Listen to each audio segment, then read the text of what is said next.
एक छोटे से गांव में, जहां चारों ओर हरी भरी खेतियां और घने पेड़ थे, वहीं एक ऐसा दरख्त भी था जो सबसे जुदा था।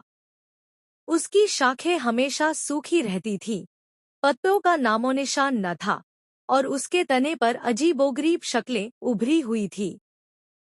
गांव के बच्चे उसके करीब जाने से भी डरते थे, और बड़े बुजुर्ग भी उसे सूखे दरख्त के नाम से पुकारते थे। 10 बरस का अहमद एक निडर और बहुत कुछ जानने का शौकीन बच्चा था, जो हमेशा नई चीजों की खोज में रहता था। उसे गांव वालों की ये बात बिल्कुल समझ न आती थी कि भला एक दरख्त से कोई कैसे डर सकता है। उसके दोस्त अली और सारा उसे उस दरख्त के पास जाने से रोकते थे, लेकिन अहमद के दिल में और भी दिलचस्पी बढ़ती जा रही थी। एक रोज जब सूरज ढल रहा था और आसमान नारंगी रंग का हो रहा था, अहमद ने पक्का इरादा कर लिया कि वो इस सूखी शाखों वाले दरख्त का राज जान कर ही रहेगा। वो अकेला ही चल पड़ा। उसके दिल में थोड़ी घबराहट थी, लेकिन उसकी चाहत उस पर भारी थी। जैसे ही वो दरख्त के करीब पहुंचा, उसे एक अजीब सी सरसराहट सुनाई दी, जैसे हवा सूखी शाखों से गुजर रही हो। उसने हिम्मत करके दरख्त को छुआ। जैसे ही उसकी उंगली तने से लगी, दरख्त से एक ठंडी सी लहर उठी और उसे लगा जैसे कोई उससे कुछ कहना चाहता है। अहमद हैरतज़दा रह गया, लेकिन वो डरने के बजाय और गौर से सुनने लगा।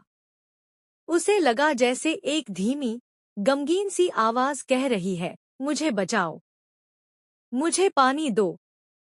अहमद समझ गया कि ये दरख्त डरावना नहीं, बल्कि प्यासा है।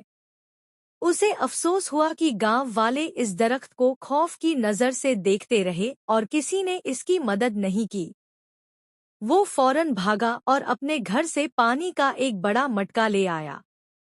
उसने बड़ी एहतियात से सारा पानी दरख्त की जड़ों में डाला।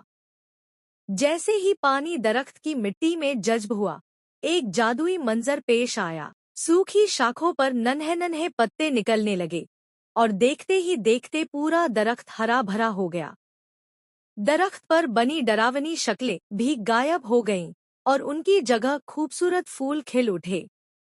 दरख्त ने एक बार फिर मुस्कराया, और इस बार आवाज साफ थी, शुक्रिया मेरे प्यारे दोस्त, तुमने मुझे नई जिंदगी बख्शी। अहमद बहुत खुश था कि उसने एक बेजुबान दरख्त की मदद की। वो भागा भागा गांव वापस आया और सबको ये बात बताई।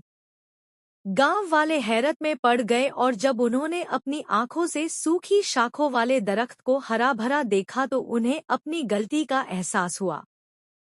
उस दिन के बाद सूखी शाखों वाला दरख्त दोस्ती का दरख्त कहलाया। बच्चे अब उसके नीचे खेलते थे और बड़े उसके साए में बैठकर बातें करते थे। अहमद ने सबको ये सिखाया कि किसी भी चीज को उसकी जाहिरी शक्ल से नहीं परखना चाहिए, बल्कि उसके अंदर की नेकी और हकीकत को पहचानना चाहिए।